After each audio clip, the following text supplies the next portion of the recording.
This is part 4 in my guide to using the mechanical raid team.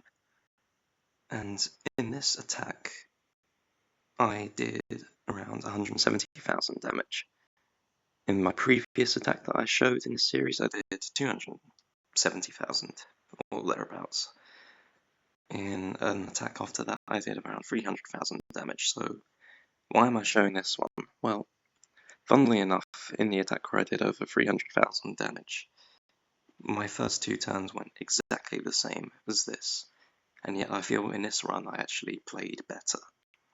And that's basically to say that this will be a showcase of how RNG can really turn your attacks on their heads, and how to kind of recover from that as well.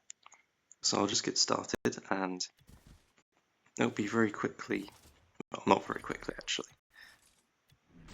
It will be made apparent, quite obviously, what the big difference between this run and a run where I scored 300,000 damage will be. So just get all the preliminaries out of the way. This is now my kind of standard setup to start on this map.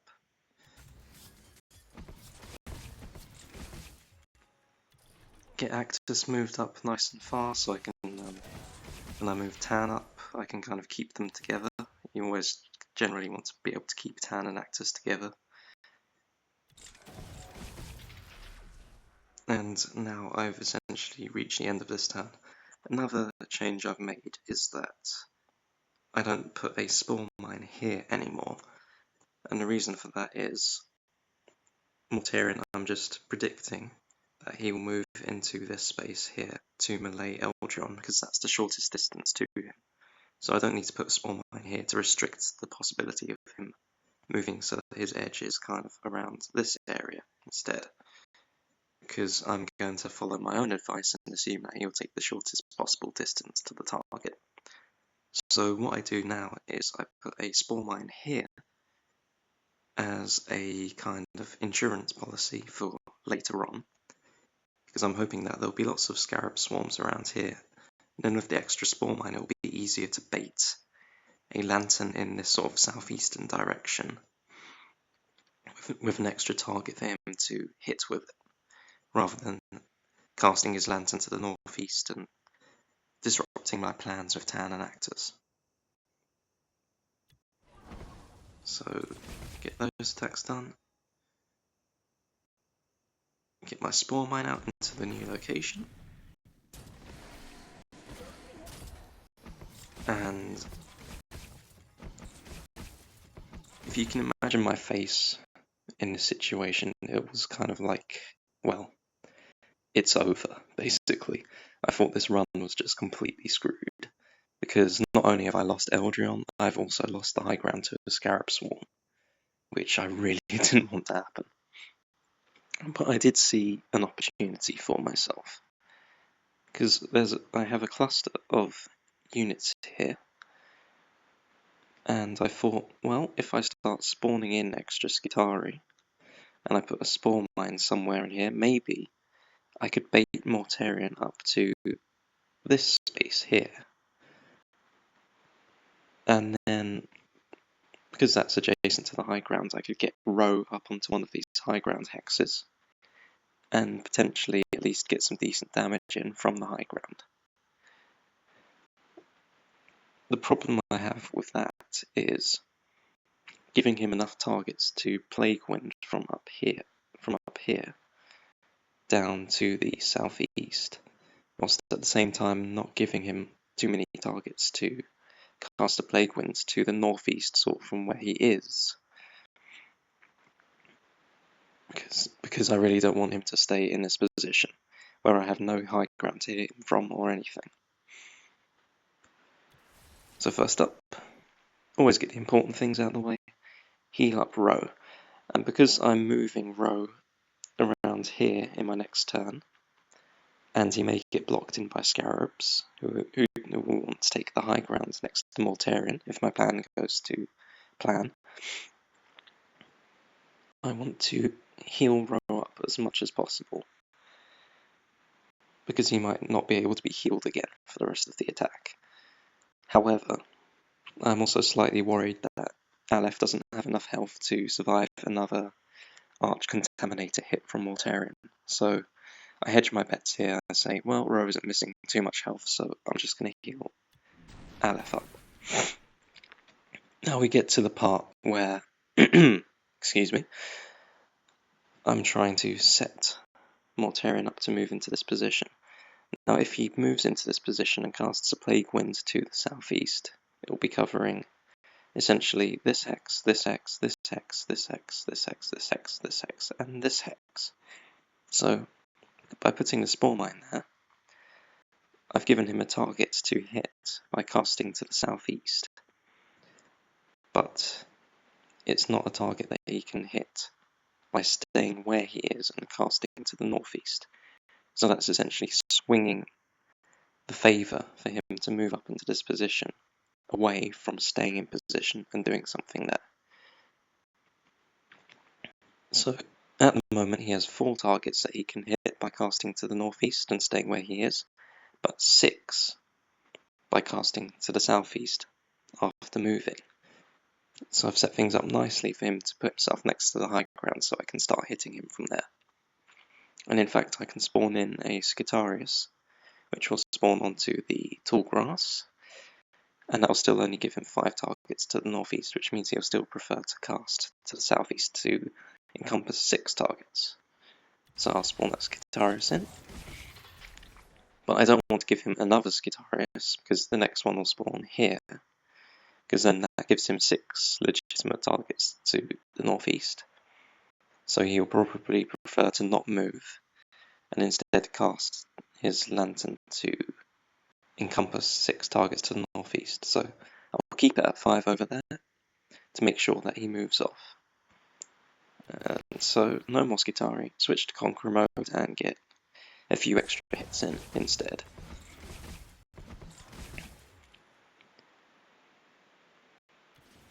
Now, here I have moved Ro to this position, because I am predicting in the next turn that he'll move here, so Ro will be adjacent to him. I could move him here. Sorry, here. Because in the next turn, again, he will be adjacent to Mortarion, but that would also allow me to get an extra hit against him in this turn. So why don't I do that? Well, it's quite simple really. If I move him here, he'll take a hit from Arch Contaminator at the beginning of the next turn. And there's not a guarantee that I'd be able to heal him with Aleph if that happens, because this Scarab Swarm might replicate and send a swarm up here, and then this swarm might move on to this hex. The hex southeast of the one that I've currently tapped on, which would then completely block me off from healing Ro with Aleph. And I don't have time to start moving him around, trying to get him healed up, because I need him to take the high ground before all my Scarab Swarms do. So I'm predicting essentially that Ro will be cut off from healing for the rest of the battle. So I want him to take as little damage as possible now, to give him the longest life possible when he is on the high ground and whacking away at Mortarion from the high ground, as opposed to getting 1 extra melee hit in from even ground, which if Mortarion blocks twice in a row, which he will do in a moment, which you'll see, Ro will essentially do no damage. So you always have to ask yourself, if you're trying to sneak in an extra attack here or there with Ro, is it actually really worth it? Because Ro is capable of scoring many, many, many attacks, and in the grand scheme of things, usually giving up potentially optimal positioning for 1 or 2 extra attacks can be not worth it. With Ro, positioning is more important than it is for essentially any other character in the game, in guild raids I'd say. And you really have to predict well what you want to do, what you want to achieve, and forsake anything that might get in the way of reaching that optimal positioning. So I'll heal Aleph to make sure she survives. And it's time for Mortarion to move. And as predicted, he has cast his Plague Wind to the southeast. He's now adjacent to high ground, and I have a high ground hex to move Ro into. So obviously do that first, so I can start benefiting from the high ground damage bonus, and I'll use Ro's active, because I'm about to lose a lot of summons, potentially characters, so make hay while the sun shines. Move Actus out of the lantern zone. I didn't use Actus's active here because I thought I might need it to heal him up, whilst also triggering attacks later on. I think he has enough health for me to kind of be okay with not using it. And besides, he'd only activate 2 other mechanical units with his active here, so I'm pretty confident that in the next round I'll be able to do just as well as that, or even better. So I don't use his active, I just set off Tan, and then obviously need to move Tan out of the way and get him safe. Of course, I've now given myself a problem, and that is, in the next turn, this Guitarist is obviously going to die, which means that this whole area will now be free for Mortarion to move into, and if he uses his Reaping Scythe against this Guitarist here, he will also kill this Guitarist, Tan, and Actus. So that's giving him 4 potential kills on the next turn. And here I am basically gambling on his Reaping Scythe, him using it in the same way that he uses his Lantern ability, which is that if given the choice between staying where he is and using it, and moving and using it, he'll prefer to stay where he is and use his Reaping Scythe. So I move Aleph here, and then I'll spawn a Spore Mine here next to Aleph to also give him 4 potential kills in this area if he hits Aleph with his Reaping Scythe. And I want that to happen because if he does that, he'll stay in position, which means he'll stay on the high ground, next to the high ground, so Ro can continue getting the extra damage in, and he won't be killing Tan and Actus, who are much more important to me than Aleph. And I could attack with Aleph here. However, again, I'm sort of worried that Aleph could be killed by Arch Contaminator at the beginning of the next turn. And if Aleph is killed by Arch Contaminator, then she will explode, kill the Spore Mine here, and suddenly I don't have a good cluster of targets for Mortarion to hit with his Reaping Scythe here at all. And so he will almost certainly kill all of my characters over here, characters and units. So again, I have to ask myself, is it really worth getting 1 extra attack in with Aleph to get 1 extra attack in with Ro's passive, of course, but essentially I'm only getting 2 extra attacks in, and for the price of that, I might end up not only losing Aleph here, but also losing all of my things over here, and also having Mortarion move away from the high ground, which means that Ro will then suddenly not be able to hit Mortarion at the beginning of the next turn when all of my summons are attacking him, all of the ones that will be left alive, which won't be many, but also I won't be able to get any high ground bonus against him probably for the rest of the match. So that's a big sacrifice to potentially make just for the sake of getting a couple of extra attacks in. So play it safe, heal Aleph up, and give him a nice juicy target to attack that is much more favourable to me than the other juicy target that he can attack. And lo and behold, he kills Aleph and the surrounding summons. And Aleph explodes, so that Aleph exploding actually sets off Ro's passive. So again, it's not always the end of the world when Aleph dies. So here now, I'm going to basically have to accept that if I want to get a lot of hits out of Tan and Actus and Skitari, that I am setting up to get either Reaping Scythed or Plague Winded. And in this situation, Reaping Scythe will kill all of my characters and any units adjacent. Basically, it will kill anything it touches. Whereas Plague Wind, my characters can survive that. My summons can't, but my characters can. So what I do is set off Tan when he's in a good position, i.e. able to activate 2 summons with Conqueror mode. I also use Actus's active to get him topped up on to full health, because I'm expecting him to take a lot of damage in the next turn, because he'll take damage from Contamination Aura and then also from Plague Wind. And now that I've set off Tan with Actus, that leaves me free to still move Tan. And what I want to do essentially is make it so that Tan and Actus are hit with the weakest bit of Plague Wind possible, because Plague Wind gets stronger the further it sort of spreads out from its origin. So I move Tan here, and then I'll spawn a Spore Mine here. And the thinking was that Mortarion will want to kill both of these Spore Mines with his Plague Wind, and so if he attacks Tan with his Plague Wind, that will keep Tan alive, that might potentially keep Actus alive, and that still gives him 4 kills. So it will kill these 2 Skitari and the 2 Spore Mines.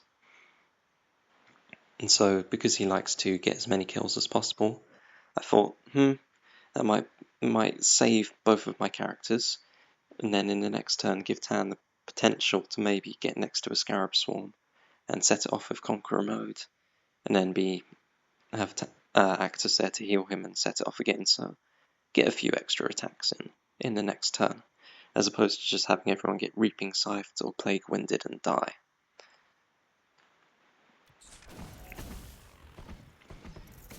However, what Mortarion does is use his Plague Wind on the Spore Mine that I put here, which allows him to kill this Spore Mine, this Skitarius, and Actus. And my guess is that, given the choice between killing 4 summons, i.e. the 2 Spore Mines and the 2 Skitari, or 3 summons, the 2 Spore Mines, this Skitarius, and Actus, so 4 summons or 3 summons and a character, he prefers to kill characters. I think they have like a higher priority rating or something along those lines. And you'll generally see that in this game, I think, that if a character can be killed outright instead of a summon, the AI will generally prefer to kill characters. So maybe a slight misplay on my part, but I don't think there's anything I could have done with the Spore Mine better. I could maybe have put it here, but again, I'm not sure that would have made much of a difference. If, say, I put the Spore Mine here, Mortarion could use his Plague Wind on this Skitarius, and then kill this Skitarius, Tan, and Actus, and the Spore Mine here. I can't put a Spore Mine there. Any that I put here would, again, sort of invite him to use it on the Spore Mine here, so that it kills the Skitarius, this Skitarius, Tan, and Actus. Essentially, whichever way you shake it, it doesn't end well for my characters, and it doesn't end well for my units unless I put it here or here. And you can kind of work that through in your head and think of how the Plague Wind will affect my units. I've left this sort of situation up long enough whilst I yammer, so it'll be easy enough to kind of pause and have a look and think about it. So I'll just get the rest of my attacks in. And the Plague Wind kills Actus, but it leaves the Skitarius alive. So it's not the end of the world, because I can then get an extra attack in with Conqueror mode. And ultimately this run doesn't actually go too badly, considering how bad the start was. And I'm very happy with the amount of damage I ended up scoring.